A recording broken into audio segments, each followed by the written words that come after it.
A administradora de shoppings Allos teve um trimestre puxado pelo maior faturamento com mídia nos shoppings e desenvolvimento imobiliário. A empresa teve um lucro líquido de 294 milhões de reais, você vê aí na tela. É uma alta anual de 57,7%. O EBITDA ajustado somou 525 milhões e 300 mil reais.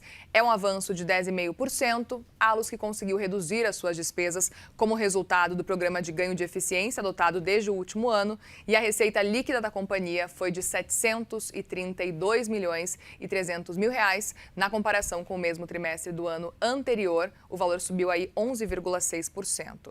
A diretora financeira e de relações com investidores da Allos, Daniela Guanabara, disse que a Copa do Mundo atraiu mais anunciantes, o que ajudou a aumentar aí também o faturamento com serviços especificamente. E para falar um pouco mais sobre os balanços, as perspectivas para a companhia, a gente tem o prazer de receber aqui no nosso estúdio Rafael Salles, que é CEO da Allos. Bem-vindo, Rafael. Obrigada por conversar com a gente por aqui, por vir presencialmente aqui no nosso estúdio. Obrigado, Muriel. Obrigado pelo convite. É uma honra. Vai ser ótimo atualizar o mercado e o público da CNN sobre o nosso resultado que a gente soltou hoje. Pois é, a gente está falando sobre esse crescimento especificamente, esse lucro líquido. A que vocês consideram e acreditam essa alta especificamente no segundo trimestre? Bom, a gente vem construindo o poder de resultados da Allos já há alguns anos, principalmente após a última fusão que aconteceu em janeiro de 23.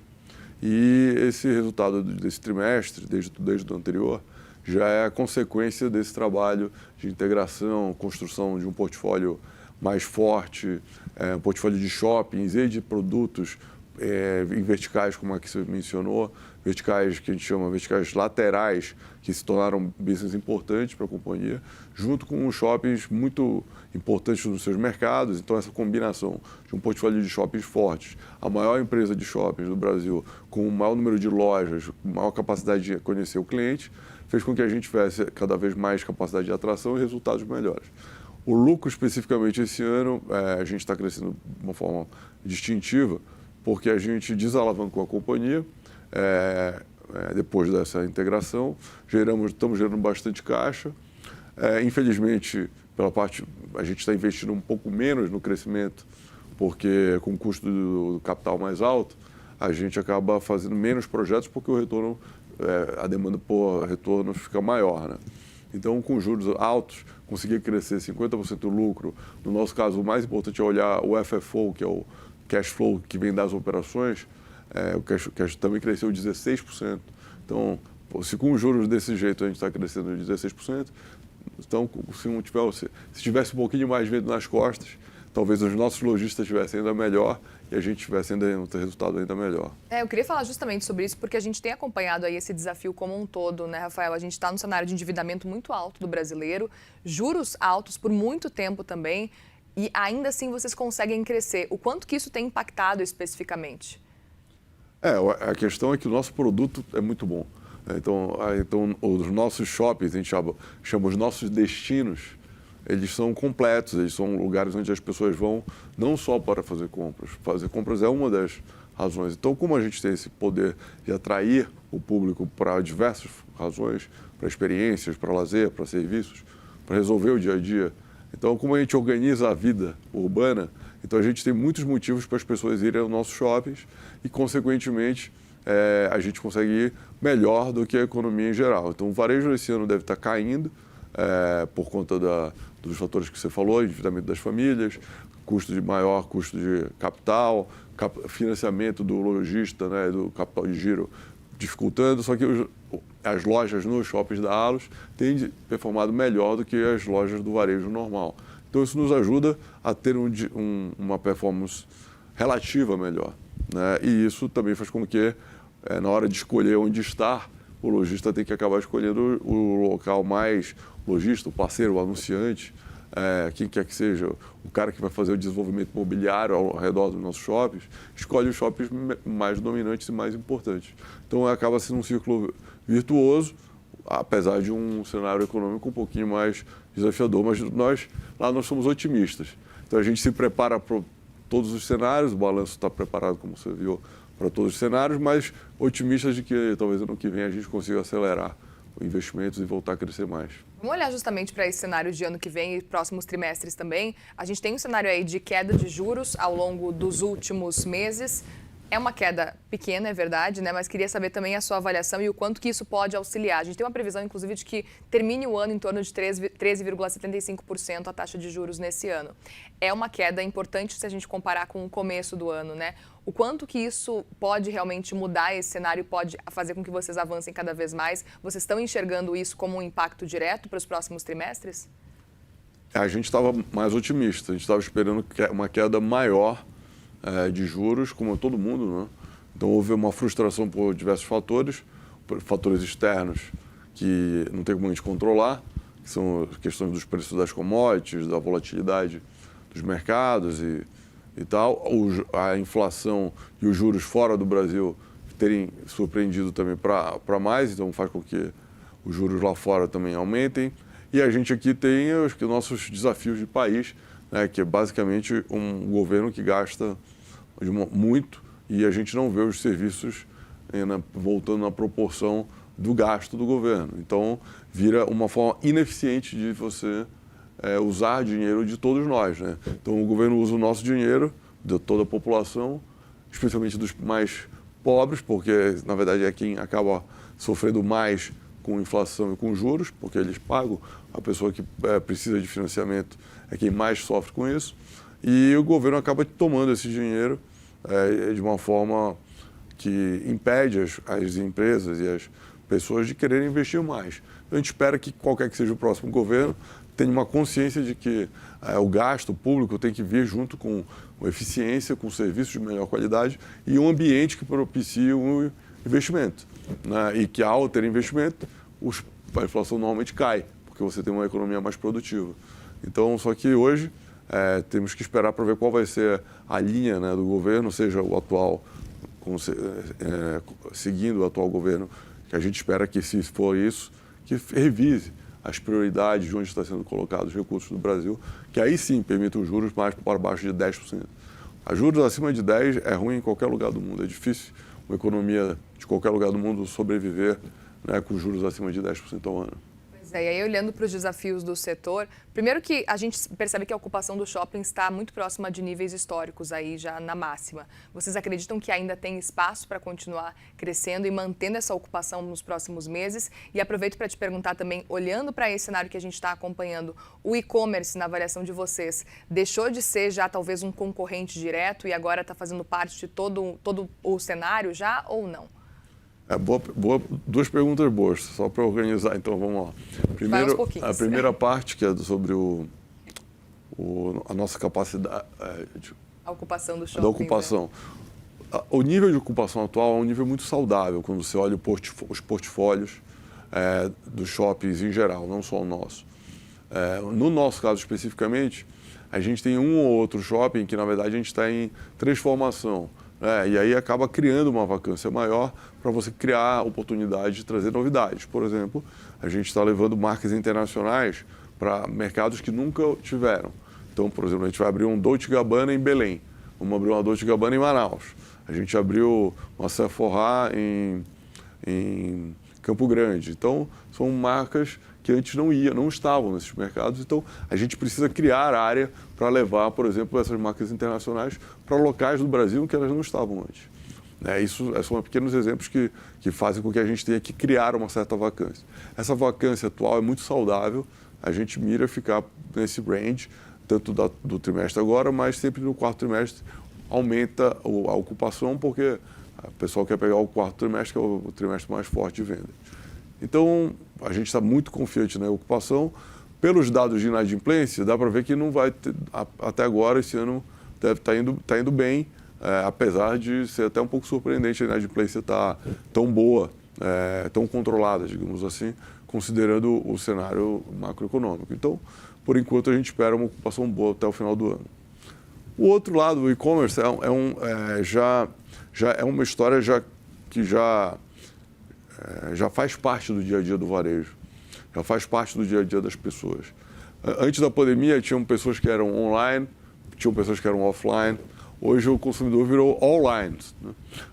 Dentro do shopping, a consumidora usa o celular para comprar online, mesmo estando no shopping, conhecendo, explorando, né, fazendo comparações.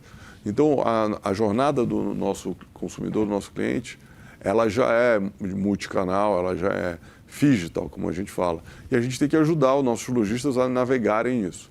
Por isso que os nossos programas de benefício nos ajudam muito. A gente já tem 2,5 milhões de pessoas usando diariamente. Só no trimestre passado foram 17 milhões de views, abertura dos nossos aplicativos, num trimestre. Então, é um negócio que realmente faz muita diferença, além das redes sociais, além dos WhatsApp, que a gente controla via WhatsApp, os nossos lojistas também. Então, acabou que o shopping é uma plataforma também para o online, que nem se fale a comida, né? Porque as plataformas de delivery de food, elas usam o shopping como hub e acabam também fazendo entrega de outros produtos. Então, o shopping está integrado na cadeia do online. O online foi um desafio importante para o varejo como um todo, principalmente durante a pandemia ganhou-se bastante market share, mas hoje estabilizou um crescimento que ainda vai continuar sendo relevante e alguns segmentos vão caminhar, eu acho, para ser principalmente online, e outros segmentos, os que estão mais voltados para a experiência, para o contato, em que o contato, a jornada e até a diversão é passear nas lojas, vão continuar sendo vão ter bons resultados no físico. E o digital vai ter ainda agora um desafio adicional, que é o do AI, né? Porque os agentes vão fazer o retail, agentic retail, né? Que vai fazer com que seja ainda mais difícil, né, definir como vai ser a rentabilidade e o custo de aquisição de um cliente no online. Enquanto que no shopping, a gente pode se beneficiar muito do AI, porque um dos grandes desafios das empresas de shopping é conhecer a jornada do consumidor, porque cada jornada é dentro de uma loja. Com o AI, a gente vai conseguir baratear muito os nossos esforços de conhecer o consumidor, porque vai ficar muito mais fácil a gente estimular que a troca de informações aconteça, tanto nos aplicativos, nos celulares, quanto no próprio ponto de compra. Você tem trabalhado com inteligência artificial? Muito, bastante. A gente usa diversos LLMs que nos suportam, a gente tem fornecedores específicos de solução. O nosso CRM novo, ele é totalmente AI-driven, então, para a relação com o consumidor, que é um CRM muito adaptado ao AI, já usando AI, e o CRM de lojistas também. Então, isso vai ser muito bom quando a gente conseguir ter ainda mais informação. Óbvio que tem um ramp-up de conhecimento, mas o que a gente tinha tido um pouco de sorte, talvez, é que a gente fez a integração de dados. Como a gente foi fazendo 2 fusões grandes, a gente teve que investir pesado na integração de dados. Então, hoje os dados estão lá disponíveis e organizados. Então, isso facilita demais que a gente ganhe velocidade no uso de AI, que também vai afetar mais, vai ser bom para reduzir despesas e custos operacionais, mas eu vejo com mais animação o AI para usar, para conhecer melhor o nosso consumidor e conectar melhor as marcas, né, com a jornada dentro do shopping e a jornada digital. Muito legal. E agora aproveito para perguntar também para você como que a Allos tem equilibrado a questão de dividendos, também a questão de investimentos, como é que vocês têm enxergado esse cenário? Bom ponto, Muriel. Você sabe que no Brasil de juro alto, uma empresa que gera caixa não pode se dar o luxo de ficar sentada num caixa gigante, e o nosso business gera muito caixa.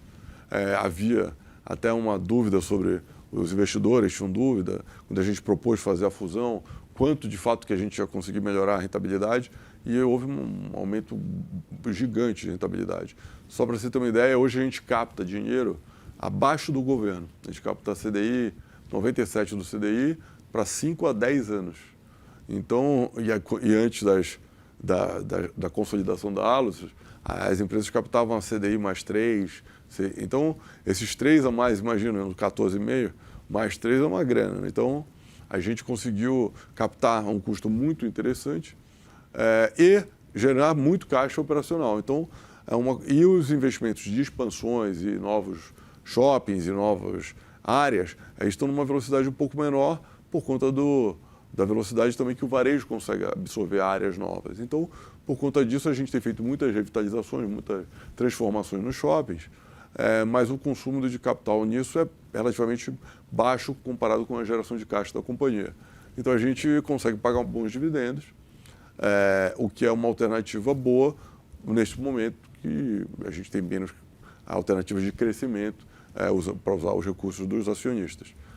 Então, nos próximos anos, a gente imagina que vai continuar com esse mesmo nível de pagamento de dividendo, até porque, no caso de juros menores, eu posso aumentar o endividamento da companhia, que hoje está baixo, porque o juro está mais alto também. Então, tem bastante flexibilidade no nosso balanço.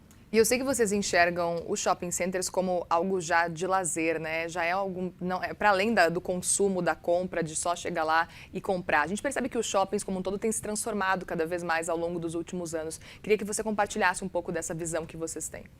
Sim, na verdade o shopping, como eu falei, acho que dá até para repetir, a gente tem uma função social que eu costumo dizer que na verdade, qualquer negócio, se não tiver uma função social, a perenidade está em risco, né? A nossa função social, na minha opinião, é organizar o caos da vida urbana. Esse é a nossa principal função. E parte disso é trazer lazer organizado, seguro, num ambiente bacana, em todos os mercados em que a gente está. E a gente se dedica a ter os shoppings que ficaram no nosso portfólio, são esses que conseguem cumprir essa missão. Aí, a partir daí, você vai rechear o shopping com os produtos, o mix adequado para aquele determinado mercado em que ele está inserido, para aquele determinado perfil de consumidor e de consumidora que frequenta os nossos ambientes. Então, mas a combinação de serviços, lazer, entretenimento e gastronomia e compras que é o poder de um shopping, além de ser um lugar muito legal para passear e se encontrar. Então, o encontro também é um dos outros fatores que nós temos de diferencial competitivo.